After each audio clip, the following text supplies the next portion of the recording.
ચાલો મિત્રો, ફરી પાછા આપણે ફિઝિક્સમાં આગળ વધીએ. ચેપ્ટર નંબર 4માં ગયા વિડીયો લેક્ચરની અંદર આપણે જે છે યંત્રશાસ્ત્રમાં આવતા સામાન્ય બળો જે છે એની ચર્ચા કરી હતી. એમાં મુખ્યત્વે મેં તમને 4 બળો જે છે એની માહિતી આપી હતી. વજન બળ છે, તણાવ બળ છે, અને આપણે આભાસી બળ અને ઘર્ષણ બળ. અને ઘર્ષણ બળમાં પણ એક વાત આપણે કરી હતી કે ફક્ત આપણે અત્યારે જે પ્રશ્નો સોલ્વ કરવા માટે જેટલું મહત્વનું છે એની ચર્ચા કરીએ છીએ. ઘર્ષણ બળની આખી અલગથી આપણે થિયરી જે છે એ ભણવાના છીએ. હવે ગયા લેક્ચરમાં જે આપણે બળોની માહિતી જે લીધી હતી એના પર આધારિત આપણને એનસીઆરટી ટેક્સ્ટ બુકમાં એક્ઝામ્પલ અને સ્વાધ્યાયમાં દાખલાઓ આપેલા છે. તો સૌપ્રથમ જે છે પ્રશ્નો તરીકે આપણે એ જ જોશું, એક્ઝામ્પલ અને સ્વાધ્યાયના દાખલાઓ. એટલે આપણે જે બળો શીખ્યા છીએ એના પરથી આપણે દાખલાઓ કઈ રીતે ગણી શકીએ એ આપણને ખ્યાલ આવે. ચાલો, સૌ પ્રથમ તમે જુઓ તો તમારી એનસીઆરટી ટેક્સ્ટ બુકમાં ઉદાહરણ જે છે ચેપ્ટર નંબર 4 ની અંદર ઉદાહરણ 6 જે છે આપેલું છે. શક્ય હોય તો ટેક્સ્ટ બુક જે છે એ સાથે લઈ લેજો. એટલે જ્યારે પણ હું રકમ વાંચું એટલે તમને એક્ઝેક્ટ ખ્યાલ આવે કે કયો કયો ડેટા આપણને આપેલો છે અને શું મેળવવાનું આપણને કીધેલું છે. એટલે ખાસ ટેક્સ્ટ બુક જે છે એક સાથે રાખજો. રકમ વાંચશો તો જ ખ્યાલ આવશે. ચાલો, હવે આપણને કીધું છે કે આકૃતિમાં દર્શાવ્યા મુજબ 6 કિલોગ્રામ દળને, એટલે એક પદાર્થનું દળ આપેલું છે એને આપણે એમ કહી દઈએ, જે આપણને કીધેલું છે 6 કિલોગ્રામ, છતથી 2 મીટર લંબાઈના દોરડા વડે લટકાવેલું છે અને દોરડાના મધ્ય બિંદુએ 50 ન્યૂટનનું એક બળ સમશીતી દિશામાં લગાડવામાં આવે છે. સંતુલન સ્થિતિમાં દોરડું ઉર્ધ્વ દિશા સાથે કેટલો કોણ બનાવશે અને જી બરાબર 10 લેવાનું છે અને દોરડાનું દળ આપણે અવગણવાનું છે. એટલે એનું વજન બળ આપણે ધ્યાનમાં લેશું નહીં, કારણ કે દોરડાનું દળ અવગણવાનું છે. ચાલો હવે સમજીએ શું પરિસ્થિતિ આપેલી છે. તો એક સ્થિર આધાર સાથે એક 2 મીટરની દોરી છે. દોરીના છેડે જે છે એમ દળનો પદાર્થ જે છે એ બાંધેલો છે. હવે દોરીનું જે મધ્ય બિંદુ છે પી, ત્યાં સમશીતિત દિશામાં, એટલે કે ધારો કે આ દિશામાં એફ બરાબર 50 ન્યૂટન જેટલું બળ લગાડવામાં આવે છે. હવે શું થશે, અહીંયા આપણે બળ લગાડશું એટલે એના લીધે દોરી આ બાજુ ખેંચાઈ જશે. તો એની પછીની પરિસ્થિતિ જે છે એ કેવી થશે એ જોઈએ આપણે. ચાલો, તો એની પછીની જે પરિસ્થિતિ છે એમાં દોરી જે છે એનો એક ભાગ આવી રીતે ત્રાસો થઈ જશે. એના છેડે જે છે આ એમ દળનો પદાર્થ લટકાડેલો છે એમને. મેં અહીંયા આ આપણું પી બિંદુ છે જ્યાં બળ સમશીતિત દિશામાં લાગે છે, જેની કિંમત 50 ન્યૂટન છે. હવે ધ્યાનથી સમજજો, આ બિંદુએ બળ લગાડીએ એટલે અહીંયાથી આ ભાગ ખેંચાશે. હવે આ ભાગ સ્થિર છે, આ જે છે એ મૂવેબલ છે, એટલે એના લીધે આ ભાગ આ બાજુ ખસી જશે અને ઉપરથી દોરી જે છે આવી રીતે ત્રાસ થઈ જશે. બરોબર છે. હવે તમે સમજો કે અહીંયા જે છે આ અને આપણે એક્સ અક્ષ સમજી લઈએ પી બિંદુએ, અને આ જે છે એને વાય એક્સ સમજી લઈએ. આ આપણું પી બિંદુ છે. તો આ દોરી જે છે એનો જે આ વાય અક્ષ સાથે શિરોલંબ સાથે જે ખૂણો બને છે થીટા, એ આપણે મેળવવાનો છે. રકમ સમજાણી મિત્રો પહેલા? બરાબર. ચાલો, હવે આવા દરેક પ્રશ્નોમાં તમારે શું કરવાનું છે મિત્રો? બળો દર્શાવવાના છે. બરોબર છે. જે કાંઈ તમને પદાર્થ આપેલા હોય અથવા કોઈ બિંદુએ બળો આપેલા હોય, પહેલા ત્યાં બળો દર્શાવો, સંતુલનની શરતનો ઉપયોગ કરીને બળોની સરખામણી કરો, એટલે આપણી પાસે જે જવાબ એને માંગ્યો છે એ આપણને મળી જશે. ચાલો, સૌ પ્રથમ આ એમ દળનો જે પદાર્થ છે એના પર લાગતા બળો આપણે બતાવીએ. તો આ એમ દળનો જે પદાર્થ છે એનું વજન બળ mg નીચે તરફ લાગશે. 4 બળો તમારે વિચારવાના છે. આ ચેપ્ટરના આ દાખલાઓ તમે સરળતાથી કરી શકો એની માટે મેં તમને સીધું કહી દીધેલું છે કે 4 બળો આપણે વિચારવાના છે: વજન બળ, તણાવ બળ, ઘર્ષણ બળ અને આભાસી બળ. બરોબર છે. તો સૌથી પહેલું વજન બળ કેન્દ્રથી નીચે તરફ લાગતું હોય, દોરી કે તાર બાંધેલો હોય તો તણાવ બળ લાગતું હોય. અહીંયા દોરડું છે એટલે તણાવ બળ લાગતું હશે. તો દોરી જ્યાં બાંધેલી છે ત્યાંથી દોરી તરફ આપણે તણાવ બળ દર્શાવવાનું હોય. હવે જો દોરી એક જ હોય તો તણાવ બળ એક સમાન હોય, પણ અહીંયા તમે જુઓ બે ભાગમાં વહેંચાઈ જાય છે. આ ભાગમાં પણ દોરી છે, આ ભાગમાં છે, તો તણાવ બળ જુદું જુદું હશે. આ ભાગમાં એક સમાન હશે અને આ ભાગમાં એક સમાન હશે. બરોબર છે. તો અહીંયા જે છે આપણે એને T2 કહી દઈએ. T1 એ કહી શકો, કોઈ ફેર પડતો નથી.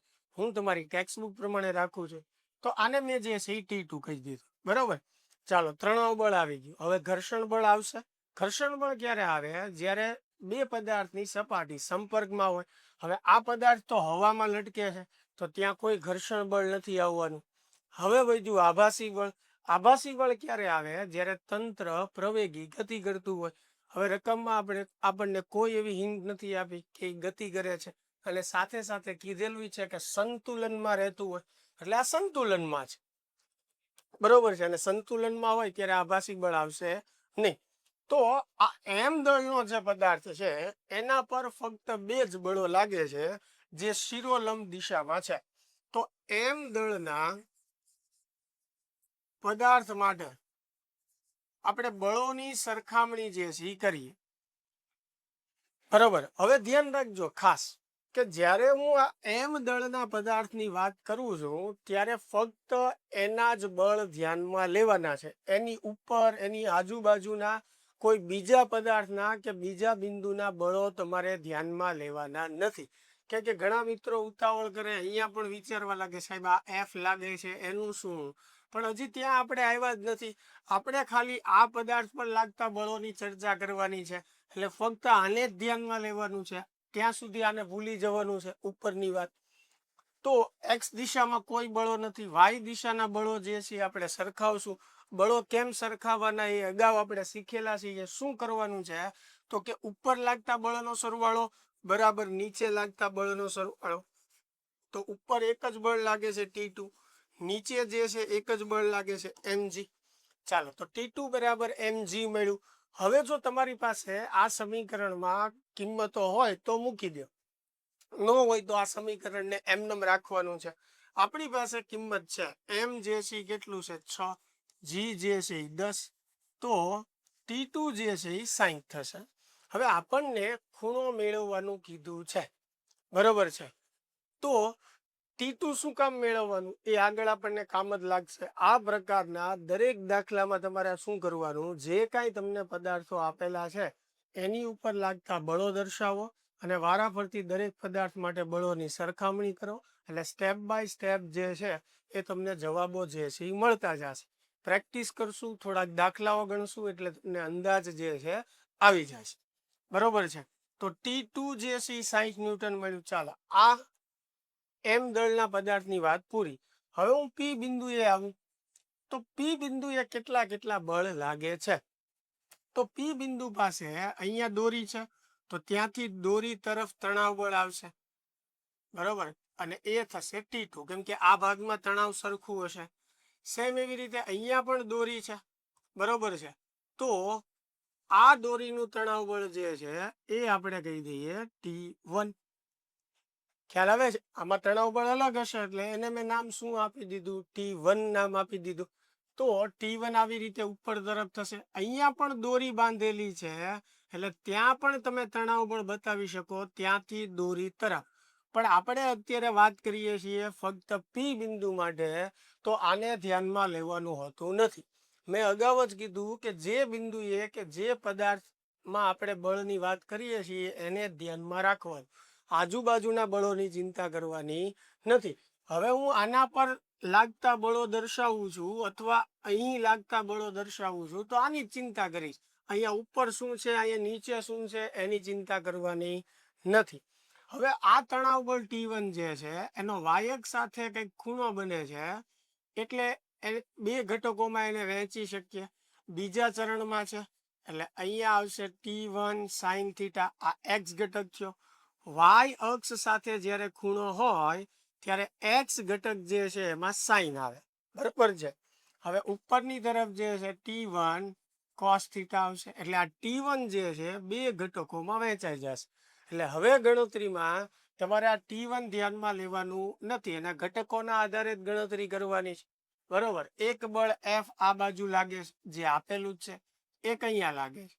હવે જો તમે આ આકૃતિ ઉપરથી સરળતાથી સરખાવી શકો સીધા બળો, તો એમ પણ તમે કરી શકો છો. પણ માનો કે ડાયરેક્ટ તકલીફ પડે છે, તો આની માટે FBD દોરી નાખો. P બિંદુ માટે ફ્રી બોડી ડાયાગ્રામ દોરી નાખો. જરૂરી નથી, પણ સીધો ખ્યાલ ન આવે તો દોરી શકાય, બરોબર. ઉપરની તરફ શું લાગે છે? T1 cos theta. ડાબી તરફ શું લાગે છે? T1 sin theta. જમણી બાજુ શું લાગે છે? Capital F. નીચે તરફ લાગે છે T2. આ આપણું P બિંદુ છે, અને P બિંદુએ આવી રીતે ચાર બળો જે છે એ લાગે છે, બરોબર. હવે શું કરશું? આપણે બળોની સરખામણી કરશું.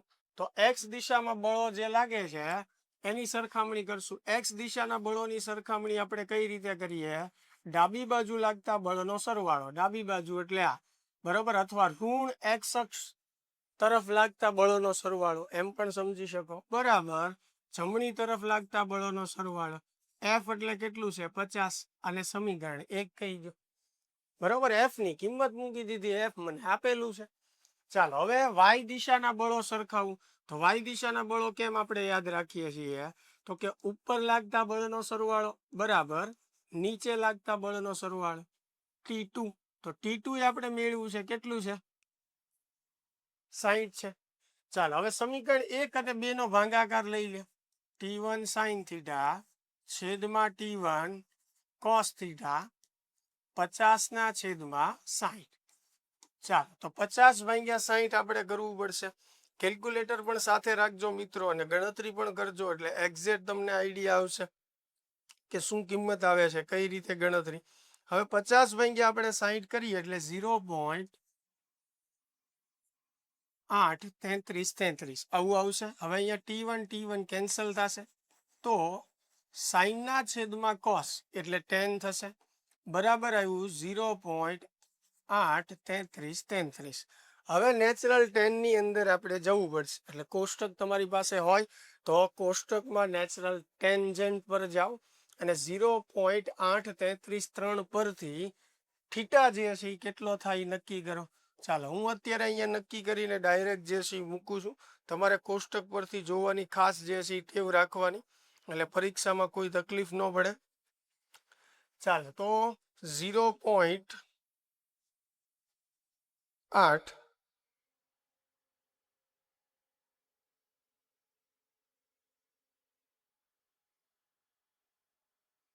333 બરોબર. ચાલો એના પરથી ખૂણો જે છે આવશે 39.8 ડિગ્રી. કેટલો આવે છે? 39.8 ડિગ્રી. તો નિયર અબાઉટ કરીને આપણે એને 40 ડિગ્રી જે છે એ લખી શકીએ. તો થીટાનો જવાબ જે છે અહીંયા શું થયો? 40 ડિગ્રી. અને આપણને એ જ મેળવવાનું કીધું હતું કે તણાવ બળ જે T1 છે એનો y અક્ષ સાથે શિરોલંબ રેખા સાથે કેટલો ખૂણો બને છે, તો એ કેટલો આવે છે? 40. હવે ખૂણા સિવાય આમાં આપણને કંઈ કીધું નથી, પણ ફેરફાર કરીને આપણને એમ પણ પૂછી શકે ખૂણો મેળવો તથા બંને તણાવ બળ પણ મેળવો, બરોબર છે. અથવા એમ કે દોરીના તણાવ બળો મેળવો. તો એક તણાવ બળ તો મેળવી જ લીધું છે, ખૂણો પણ આપણે મેળવી લીધો છે. જો દોરીના તણાવ બળ મેળવવાનું કીધું હોય તો થીટા પછી આપણે શું કરવાનું? સમીકરણ જે 1 અથવા 2 જે છે એમાં થીટા બરાબર 40 તમે મૂકી દો. જેમ કે હું આમાંથી T1 ને સૂત્રનો કરતા બનાવું, તો T1 બરાબર આ બાજુ કેટલું છે? 50 છેદમાં શું છે? sin 40. કારણ કે આ sin થીટા છેદમાં આવશે, થીટા 40 એટલે છેદમાં sin 40 થઈ ગયું. હવે નેચરલ સાઇનમાં જોઈને sin 40 ની કિંમત મૂકી દો, જે કાંઈ આવે એ, બરોબર. અહીંયા કિંમત મૂકી દીધી આપણે, બેયનું સાદું રૂપ આપી દો એટલે T1 મળી જશે. એ તમારી ઉપર છોડું છું, આટલું કેલ્ક્યુલેશન કરી નાખજો, અને ક્યારેક આપણને ફેરવીને એવું પૂછી પણ શકે. ચાલો અત્યારે તો ટેક્સ્ટ બુક પ્રમાણે આમાં આપણને ખાલી થીટા ગણવાનો કીધો છે, જે મળી ગયો છે. ક્લિયર? ચાલો હવે જે છે આગળ વધીએ. એની પછીનું એવું એક્ઝામ્પલ જે છે આપણે જોઈએ. ચાલો 7મું જે છે એક્ઝામ્પલ. ઉદાહરણ 7 એની અંદર શું કીધું છે કે બોક્સ અને ટ્રેનના તળિયા વચ્ચેનો સ્થિત ઘર્ષણાંક. હવે સ્થિત ઘર્ષણાંકને મિત્રો મ્યુ એસ વડે દર્શાવાય અને જે છે 0.15. હવે ઘર્ષણ બળ આપણે ભણવાનું બાકી છે, પછીના લેક્ચરોમાં આપણે ભણવાના છીએ, પણ તોય આ દાખલો આપણે સરળતાથી ગણી શકશું. પણ આપણે એટલું ખાલી મગજમાં રાખવાનું છે કે જ્યાં પદાર્થ ઉપર બળ લાગતું હોય પણ પદાર્થ સ્થિર રહેતો હોય, એટલે કે પદાર્થ ઉપર આપણે બાહ્ય બળ લગાડીએ છતાં પદાર્થ સ્થિર રહેતો હોય અથવા જ્યાં સુધી સ્થિર રહે ત્યાં સુધી જે ઘર્ષણ લાગે છે એને સ્થિત ઘર્ષણ કહેવાય. સાદી ભાષામાં કે જ્યાં સુધી પદાર્થ સ્થિર રહેવાનો છે અથવા પદાર્થ સ્થિર હોય ત્યાં સુધી જે ઘર્ષણ લાગે એને સ્થિત ઘર્ષણ કહેવાય. બરોબર, અને એને અનુરૂપ જે ઘર્ષણાંક છે એટલે સ્થિત ઘર્ષણાંક કહેવાય. એટલે અહીંયા પદાર્થ સ્થિર રહે એ માટેનો ઘર્ષણાંક આપ્યો છે એટલે એને સ્થિત ઘર્ષણાંક એવો શબ્દ વાપર્યો છે. જો પદાર્થ ગતિ કરતો હોય વાસ્તવમાં તો ગતિ ઘર્ષણાંક એવો શબ્દ હોય. બરોબર છે, એટલે જ્યારે કોઈ પણ પદાર્થ ગતિ કરતો હોય તો એ વખતે ગતિ ઘર્ષણાંક એવો શબ્દ વાપરેલો હોય. અત્યારે સ્થિર રહે છે તો ટ્રેનના તળિયા પર રહેલ બોક્સ સ્થિર રહે. જો આમાં કીધું છે કે ટ્રેનના તળિયા ઉપર જે બોક્સ રાખેલું છે એ બોક્સ સ્થિર રહે તે માટે ટ્રેનનો મહત્તમ પ્રવેગ શોધો. હવે આ જે છે ટ્રેનનું તળિયું છે એની ઉપર જે છે આપણે એક બોક્સ રાખેલું છે અને સમજો કે ટ્રેનની ગતિ જે છે આ બાજુ છે, ટ્રેનની ગતિ જે છે જમણી તરફ છે. હવે આભાસી બળમાં આપણે શીખ્યા હતા, બરોબર છે, કે જે તરફ ગતિ થતી હોય એની વિરોધી દિશામાં આભાસી બળ લાગે. હવે આ ટ્રેનનું જે તળિયું છે એની ઉપર આ બોક્સ જે છે મૂકેલું છે, તો ટ્રેન જ્યારે આ તરફ જતી હોય ત્યારે ટ્રેનની ગતિના લીધે બોક્સ ઉપર જે આભાસી બળ લાગે છે એ ક્યાં લાગશે? ગતિની વિરોધી દિશામાં. તો બોક્સ ઉપર જે આભાસી બળ લાગે છે એ આ બાજુ આવશે ગતિની વિરોધી દિશામાં, એમ એ. બરોબર, બોક્સ જે છે એનું વજન બળ કેન્દ્રથી નીચે તરફ આવશે, mg, એટલે નીચે તરફ mg. હવે ઘર્ષણની વાત કરેલી જ છે એટલે ઘર્ષણ બળના ઘટકો પણ આવશે, કારણ કે આ બોક્સ અને ટ્રેનનું જે તળિયું છે આ એની સંપર્ક સપાટી છે. તો જ્યારે બે સપાટી સંપર્કમાં આવે ત્યારે ઘર્ષણ લાગવાનું જ છે. જો આપણને લીસી સપાટી કીધી હોય તો નથી બતાવવાનું, પણ એવું તો કઈ કીધેલું નથી, તો ઘર્ષણ બળના બંને ઘટકો આવશે. હવે ઘર્ષણ બળ જે છે ધ્યાનથી સમજજો, ઘર્ષણ બળનો સમક્ષિતિજ ઘટક F ક્યાં આવે? ગતિની વિરોધી દિશા. હવે ધ્યાનથી સમજજો, ટ્રેન આ બાજુ ગતિ કરે છે એટલે બધા શું કરે? ગતિની વિરોધી દિશામાં, એટલે આ બાજુ F આવશે.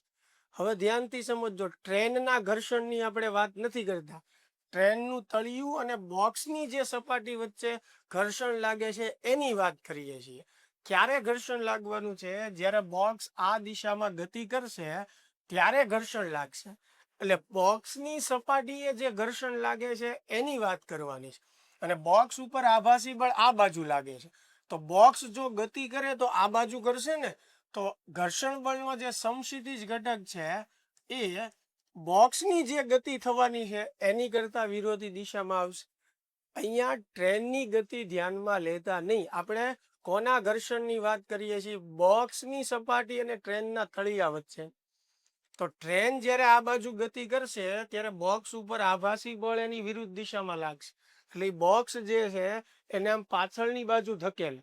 એટલે જો બોક્સની ગતિ થાય તો પાછળની બાજુ થાય, એટલે અહીંયા જે ઘર્ષણ લાગતું હોય એ એની જે ગતિ છે એની વિરોધી દિશામાં. કોની? બોક્સની ગતિ વિચારવાની છે. રેડી? લાગે અહીંયા સંપર્ક સપાટીએ, પણ મેં અહીંયા સરળતા માટે દર્શાવ્યું છે. હવે લંબ ઘટક જે છે એ ક્યાં આવશે? સંપર્ક સપાટીને લંબ બહારની તરફ, એટલે આ જે છે એ ઘર્ષણ બળનો લંબ ઘટક n આવશે.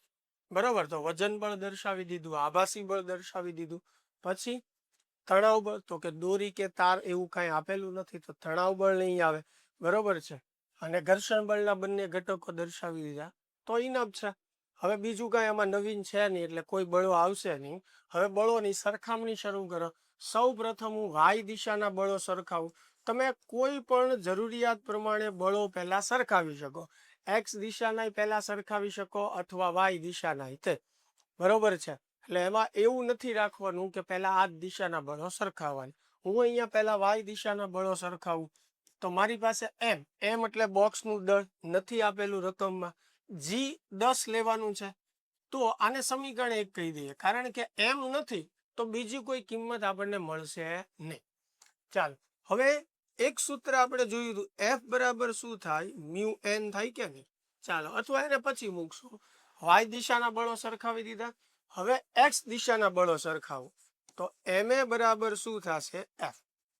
બરોબર, એમ એ બરાબર શું થશે, એફ થશે. હવે મારે જોઈએ છીએ એ મહત્તમ પ્રવેગ, તો એને મેક્સિમમ કહી દઉં. હવે એફ ની જગ્યાએ જે છે શું લખી શકાય, મ્યુ એન. એફ પણ આપણી પાસે નથી, પણ એફ ની જગ્યાએ એફ બરાબર મ્યુ એન લખી શકો. હવે એન છે આપણી પાસે, ભલે કિંમત ન હોય, સૂત્ર તો છે ને. તો આ બાજુ મ્યુ જે છે એઝ ઇટ ઇઝ, એન ની જગ્યાએ આપણે મૂકીએ એમ જી, સામસામે એમ કેન્સલ કરીએ. મારે મેળવવાનું છે એ પ્રવેગ, તો એ બરાબર થશે મ્યુ ઇન્ટુ જી. ચાલો હવે મ્યુ જે છે એની કિંમત મૂકી દઈએ 0.15, જી જે છે 10 લેવાનું છે. તો એ જે છે એ કેટલું આવશે, 1.5 મીટર પ્રતિ સેકન્ડ. લ્યો આ આપણને ટ્રેનનો મહત્તમ પ્રવેગ મળી ગયો. આ ખાસ ધ્યાન રાખજો, આ ટ્રેનનો પ્રવેગ દર્શાવે છે. શું કામ? કારણ કે બોક્સ ઉપર જે આભાસી બળ લાગે છે એ ટ્રેનની ગતિના લીધે લાગે છે, એટલે ટ્રેનનો જ પ્રવેગ મળેલો છે આપણને. બરોબર, ચાલ ક્લિયર. એની પછીનો પ્રશ્ન જે છે 8મો, ઉદાહરણ 8 જે છે એ આપણે સોલ્વ કરીએ. ચાલો ઉદાહરણ 8માં શું કીધું છે કે આકૃતિમાં દર્શાવ્યા મુજબ 4 કિલોગ્રામ દળ એક સમક્ષિતિજ સમતલ પર રહેલું છે. એટલે એક સીધી સપાટી પર, આ એક સીધી સપાટી છે, એના પર એક એમ દળનો પદાર્થ છે. સમતલને સમક્ષિતિજ સાથે ક્રમશઃ ઢળતું કરતા થીટા બરાબર 15 ડિગ્રીએ તે દળ ખસવાની શરૂઆત કરે છે.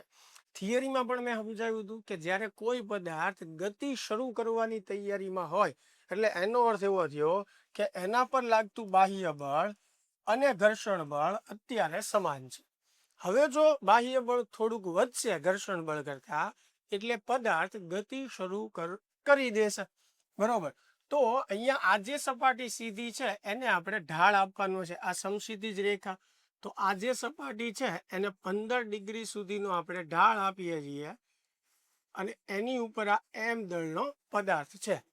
તો અહીંયાથી સપાટીને ધીમે ધીમે આપણે આમ ઊંચી કરતા જઈએ, થીટા બરાબર જ્યારે 15 થાય ત્યારે આ બ્લોક જે છે સરકવાની તૈયારીમાં છે.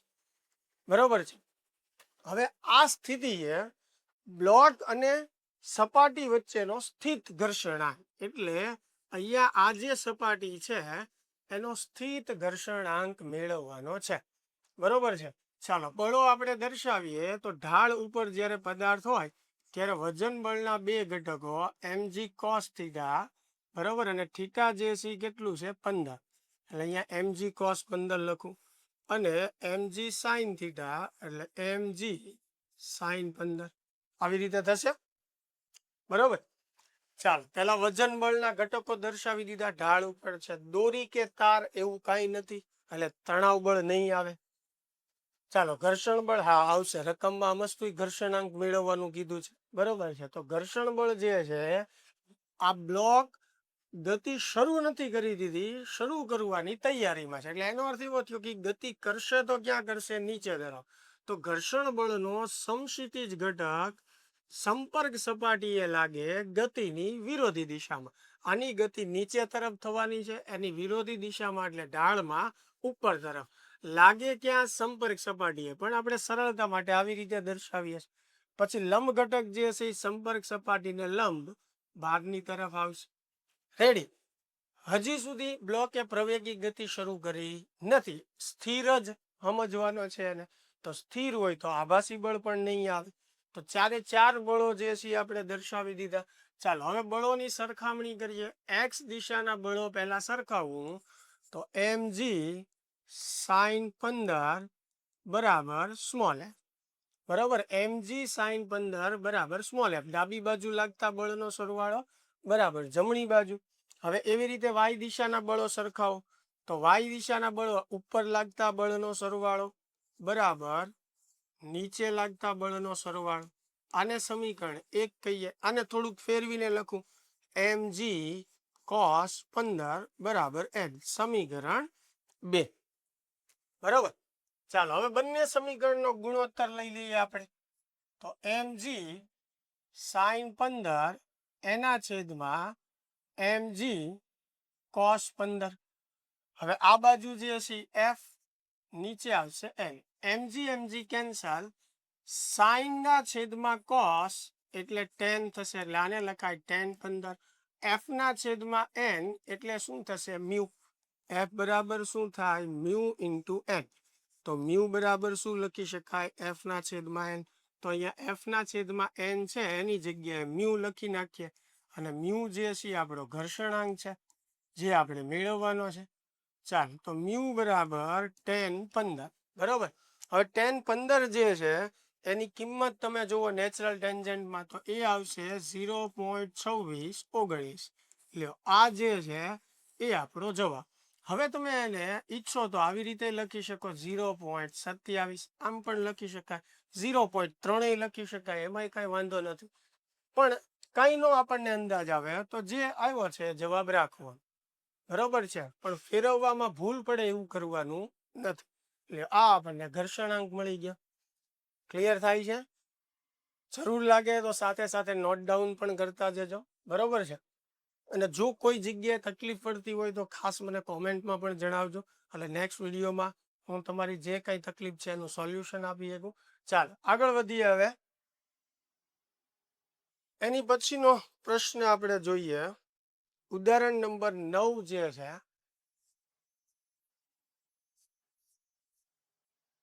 આકૃતિ એમાં દર્શાવ્યા મુજબ એક ટ્રોલી અને સપાટી વચ્ચેનો ગતિક ઘર્ષણાંક, એટલે જો આમાં ગતિ કરે છે તંત્ર, એટલે ગતિક ઘર્ષણાંક જેને તમે મ્યુ કે કહી શકો, જે આપણને આપેલો છે 0.04. અને ઘર્ષણાંકનો કોઈ એકમ ન હોય તો બ્લોક અને ટ્રોલીના તંત્રનો પ્રવેગ કેટલો હશે અને દોરીમાં તણાવ કેટલું ઉત્પન્ન થશે. ચાલો એટલે પ્રવેગ તંત્રનો અને તણાવ બે મેળવવાનું છે. ચાલો અહીંયા જે છે આપણને એક ટ્રોલી આપેલી છે, એને દોરી સાથે બાંધી અહીંયા ગરગડી છે અને ગરગડી પરથી દોરી પસાર કરી અને અહીંયા એક બીજો પદાર્થ રાખેલો છે. આનું દળ જે છે આપણે m1 કહી દઈએ, આનું દળ જે છે m2 કહી દઈએ. m1 જે છે એ આપણને આપેલું છે 3 કિલોગ્રામ. m2 જે છે એ આપણને આપેલું છે 20 કિલોગ્રામ. રેડી? ચાલો જી બરાબર તો 10 જ લેવાનું છે, જેમ બધા પ્રશ્નોમાં લીધું છે.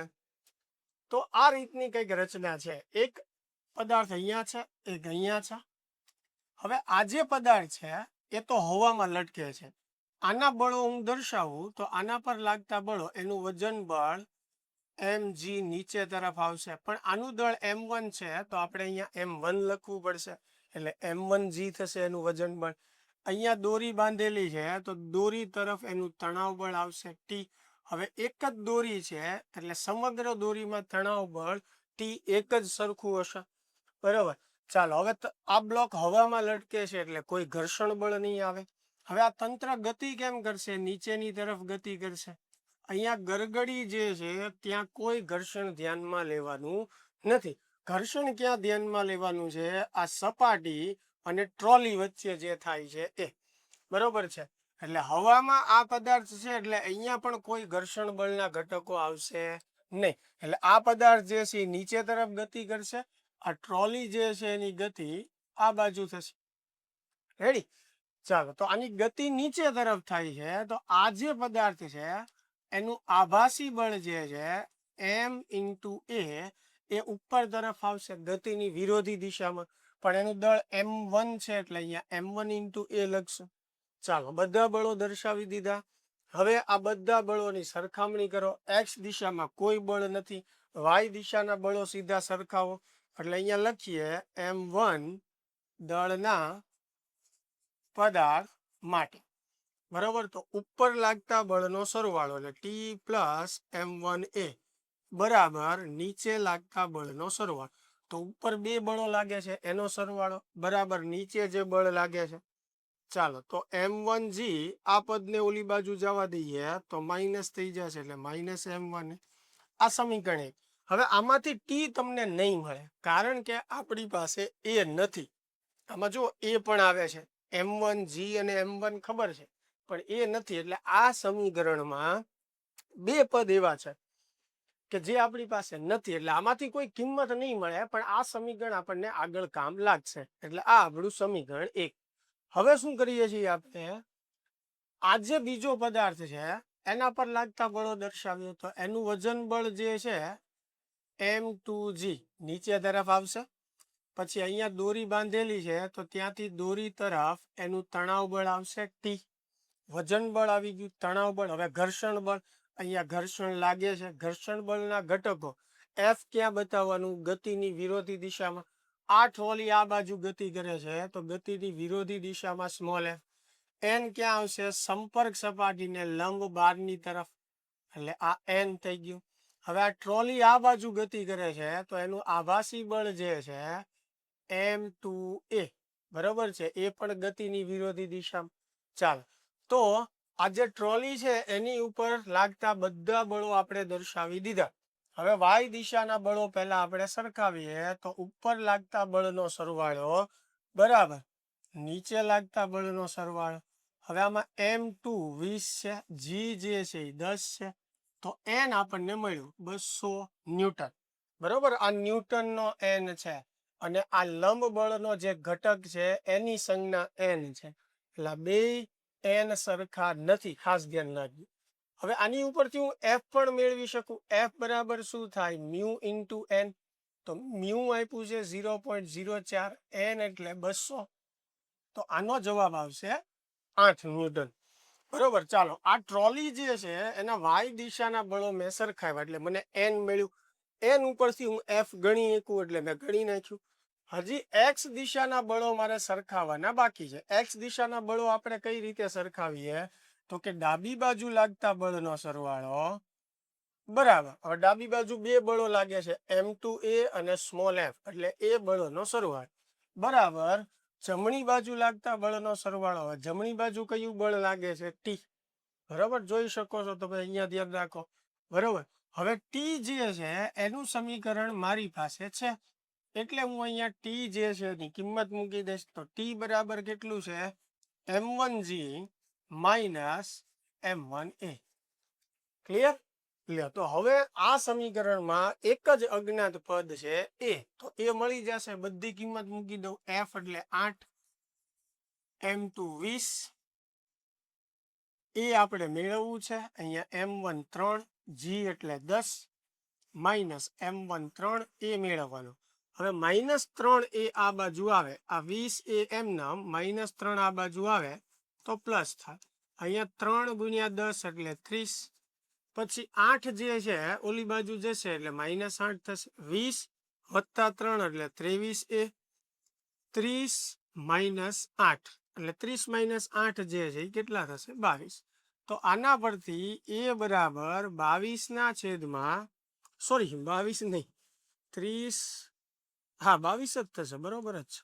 ચાલો 22 ના છેદમાં 23 બરાબર મીટર પ્રતિ સેકન્ડ સ્ક્વેર. ચાલો હવે 22 ભાગ્યા 23 આપણે કરીને પોઈન્ટમાં પણ જવાબ જે છે લખી શકીએ છીએ, તો એ સાથે સાથે મૂકી જ દઈએ. 22 ભાગ્યા 23 કરશું એટલે 0.956 આવશે, એટલે એને આપણે 0.96 કરીને લખીએ. ચાલો રેડી. તો પ્રવેગ આપણને તંત્રનો મળી ગયો.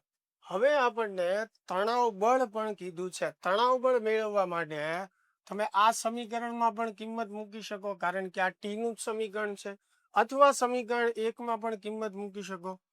તો સમીકરણ 1માં આપણે કિંમત જે છે એ મૂકી દઈએ તો ટી બરાબર M1 જે છે એ 3, G જે છે એ 10 માઇનસ M1 3 અને એ એટલે 0.96. તો અહીંયા થશે 30 માઇનસ. હવે 3 ગુણ્યા 0.96 કરીએ આપણે, તો 3 ગુણ્યા 0.96 એટલે એ આવશે 2.88. ચાલો હવે 30 માંથી આપણે 2.88 બાદ કરવાના છે. સાથે સાથે તમે પણ કેલ્ક્યુલેશન કરતા જાય, તો એ આવશે 27.12 ન્યૂટન. લ્યો, તણાવ બળ મળી ગયું આપણને અને પ્રવેગ મળી ગયો તંત્રનો. ક્લિયર થાય છે? પાક્કું? સાદુરૂપ વ્યવસ્થિત આપણે આપવાનું છે, બરોબર. સૌથી પહેલી વાત આપણે એ ધ્યાનમાં રાખવાની છે કે જે પદાર્થો તમને પ્રશ્નમાં આપ્યા છે, જે રીતની રકમ આપી છે એ મુજબ એના પર લાગતા બળો પહેલા તમે પ્રોપર દર્શાવો. કેમ કે સાચા અને પૂરતા બળો નહીં દર્શાવો તમે, ત્યાં સુધી ગણતરી કોઈ પણ કરશો જવાબ ખોટા જ આવશે. 4 બળો જ વિચારવાના છે તમારી ટેક્સ્ટ બુકના પ્રશ્નો માટે, એની સિવાય કોઈ નવા બળો વિચારવાના નથી. ખ્યાલ આવે છે? ચાલ આગળ વધીએ. એવું જ હજી એક એક્ઝામ્પલ આપણે બાકી છે, એ પણ આપણે સોલ્વ કરીએ એટલે એક્ઝેક્ટ જે છે એ તમને આઈડિયા આવી જાય. ચાલ, ઉદાહરણ 12 જે છે એ પણ આપણે આ જ પદ્ધતિથી સોલ્વ કરી શકીએ. ઉદાહરણ 12 ની અંદર તમને એવું કીધું છે કે આકૃતિમાં દર્શાવ્યા મુજબ એક નરમ સમશીતોષ્ણ સપાટી પર લાકડાનો 2 કિલોગ્રામ દળનો બ્લોક સ્થિર રહેલો છે. ચાલો, એક લાકડાનો બ્લોક છે જેનું દળ 2 કિલોગ્રામ છે.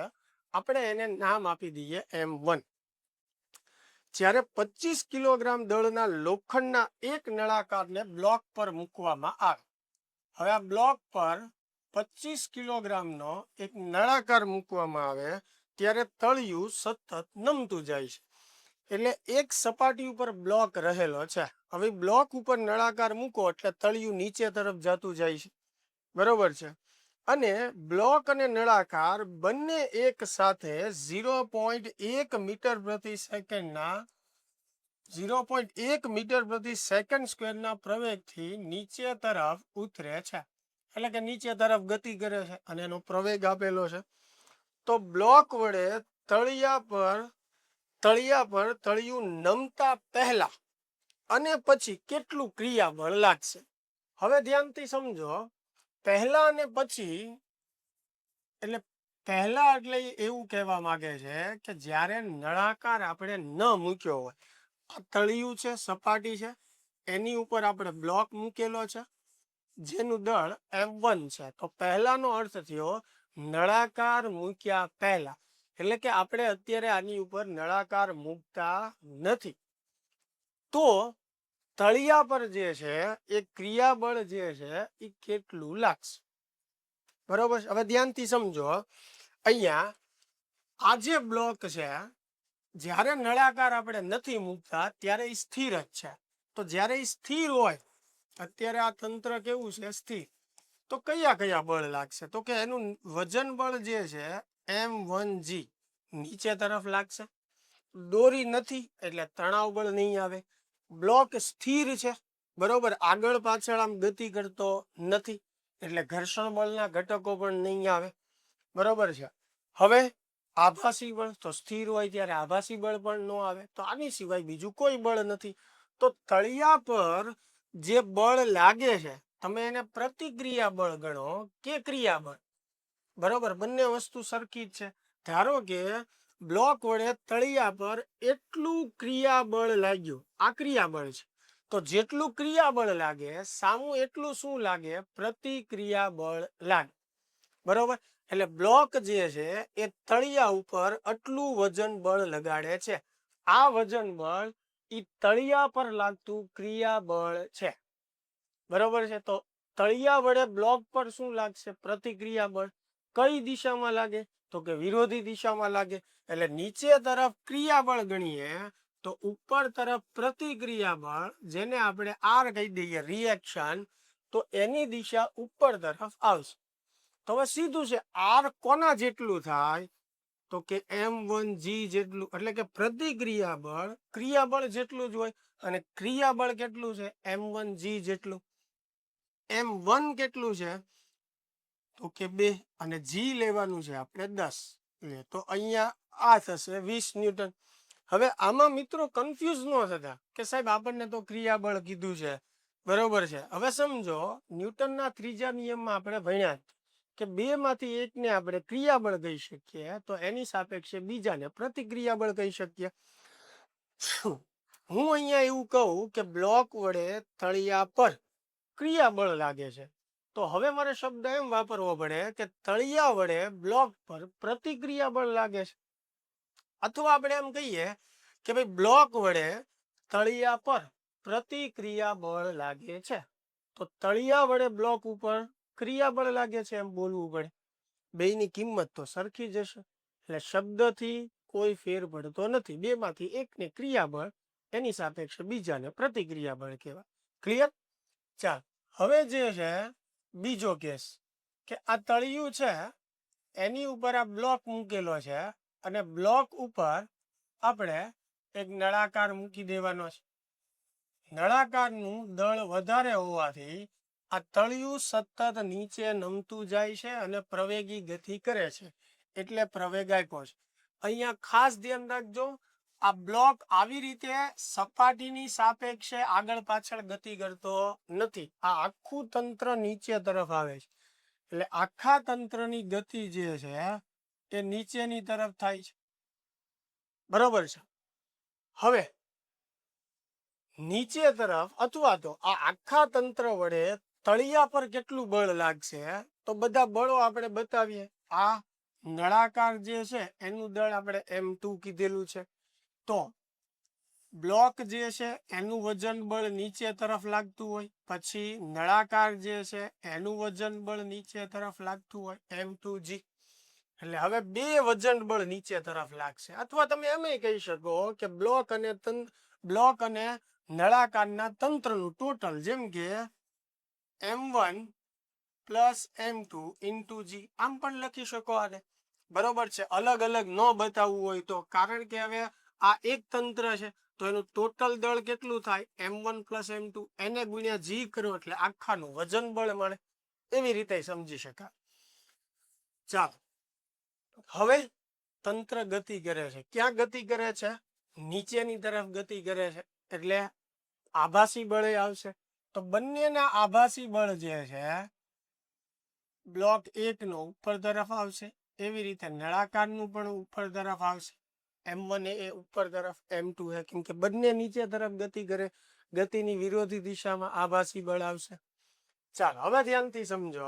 તમે આને આમ પણ દર્શાવી શકો, આને એક તંત્ર ગણો તો સમગ્ર તંત્રનું દળ કેટલું થયું m1 પ્લસ m2, એટલે આ દળ થયું, એને ગુણ્યા એ કરવું એટલે આભાસી બળ મળે, અને આ બળ ક્યાં લાગશે? ઉપર તરફ, બરોબર. એવી રીતે સમજી શકાય. ચાલો, હવે દોરી નથી, તણાવ બળ નહીં આવે. પછી આ તંત્ર સપાટી પર આગળ પાછળ ગતિ નથી કરતું, નીચે તરફ નમતું જાય છે, એટલે ઘર્ષણ બળના ઘટકો નથી આવવાના, તો બીજા કોઈ બળો આવશે નહીં. તો ટોટલ જે બેયનું વજન બળ છે નીચે તરફ લાગે છે, આભાસી બળ ઉપર તરફ લાગે છે, તો પરિણામી બળ તળિયા પર કેટલું લાગ્યું? પરિણામી બળ તળિયા પર કેટલું લાગ્યું? તો કે આ બંને નીચે તરફ, એટલે એનો સરવાળો થશે, બરોબર. અને આ બંને વિરોધી દિશામાં, એટલે ઈ બંનેની શું થશે? બાદ બાકી થશે. એ બાદ કરવા પડશે, કારણ કે આ બંને નીચે તરફ લાગે છે, આ એની વિરોધી દિશામાં. એટલે પરિણામી બળ મેળવવું હોય તો આ બળમાંથી આપણે આ બળ બાદ કરવા પડશે. એટલું બળ જે છે એ ક્યાં લાગે છે? તળિયા પર લાગે છે. એટલે આ જે છે એ તળિયા પર લાગતું ક્રિયાબળ થઈ ગયું, બરોબર. હવે જેટલું ક્રિયાબળ લાગે એટલું જ પ્રતિક્રિયાબળ લાગે, પણ પ્રતિક્રિયાબળ ક્યાં લાગશે? ક્રિયાબળ નીચે તરફ હોય તો પ્રતિક્રિયાબળ જે છે ઉપર તરફ હશે, તળિયા વડે ઉપર તરફ લાગશે આખા તંત્ર ઉપર. એટલે આ જ આપણું રિએક્શન થઈ ગયું. તો હવે આમાં બધી કિંમત મૂકી દો, એ તમારો જવાબ થઈ ગયો. હવે એવી રીતે ન ગણવું હોય તો તમે આમે સમજી શકો. જો બળો સરખાવી નહીં દે કે રિએક્શન ઉપર લાગે છે, તો આપણે જેમ બળો સરખાવતા એમ કે ઉપર લાગતા બળનો સરવાળો, એટલે r plus m1a plus m2a બરાબર નીચે લાગતા બળનો સરવાળો m1g પ્લસ m2g. મારે મેળવવું છે આર, તો આર ને સૂત્રનો કરતા બનાવીએ એટલે m1g પ્લસ m2g. હવે આ પદ ઓલી બાજુ જશે માઇનસ એટલે માઇનસ m1a, આ પદ ઓલી બાજુ જશે માઇનસ માઇનસ m2a. જુઓ આ જ સમીકરણ આવ્યું કે નહીં? જે કોન્સેપ્ટ થી સમજો એમ મૂળ વ્યવસ્થિત આપણને સમજણ હોવી જોઈએ. હવે આમાં આપણે કિંમત મૂકી દેવાની છે. ચાલો અહીંયા જ બતાવું છું. તો આર જે છે m1 ગુણ્યા g, બરાબર. m1 જે છે એ કેટલું છે 2, બરાબર છે. g કેટલું છે 10, એટલે અહીંયા 2 ગુણ્યા 10. ચાલો m2 જે છે એ કેટલું છે 25, એને ગુણ્યા g એટલે 10. પછી માઇનસ m1, m1 પાછું 2, a એટલે 0.1 માઇનસ m2a, m2 એટલે 25, બરાબર, અને a એટલે 0.1. ચાલો તો શું થશે 2 ગુણ્યા 10 એટલે 20 થશે, 25 ગુણ્યા 10 એટલે 250 થશે, પછી 2 ગુણ્યા 0.1 એટલે 0.2, પછી 25 ગુણ્યા 0.1 એટલે 2.5 થશે. ચાલો આ બધાનું સાદુરૂપ આપણે આપી દઈએ એટલે આપણને આપણો ફાઇનલ જવાબ જે છે એ મળી જશે. તો 20 + 250 એટલે 270 થશે. 270 માંથી 0.2 આપણે બાદ કરવાનું અને પછી એમાંથી બાદ કરવાનું 2.5, બરાબર. એટલે જવાબ આપણો આવશે બળ 267.3 ન્યૂટન. બળ કોઈ પણ હોય એનો એકમ તો ન્યૂટન જ આવવાનો છે. એટલે આ આપણું રિએક્શન થઈ ગયું, બરાબર છે. એટલે બે માંથી કોઈ એક રીતે ગણવાનું છે. જો આ રીતે સમજો તો આ રીતે ગણો, આ રીતે સમજાય તો એ રીતે ગણો. રીત બધી સાચી જ છે. ખ્યાલ આવે છે? તો મિત્રો આવા 4 થી 5 દાખલાઓ જે છે એ આપણને એક્ઝામ્પલમાં આપ્યા હતા. એવી જ રીતે સેમ આ રીતના 4-5 દાખલાઓ જે છે આપણને એક્સરસાઇઝ એટલે કે સ્વાધ્યાયમાં પણ આપેલા છે. પણ એ આપણે નેક્સ્ટ વિડીયોની અંદર કરશું. ખાસ આજના વિડીયોમાં જે દાખલાઓ આપણે શીખ્યા ખાસ વ્યવસ્થિત જોઈ લેજો. અને હજી જો કોઈ જગ્યાએ તકલીફ પડે તો મને કોમેન્ટમાં જણાવજો. તો નેક્સ્ટ વિડીયોમાં સ્વાધ્યાયના દાખલા કરાવતા પહેલા એ તમારી મુશ્કેલી આપણે દૂર કરશું. ત્યારબાદ જે છે એ સ્વાધ્યાયના દાખલા શરૂ કરશું. ચાલો મળીએ તો નેક્સ્ટ વિડીયોમાં.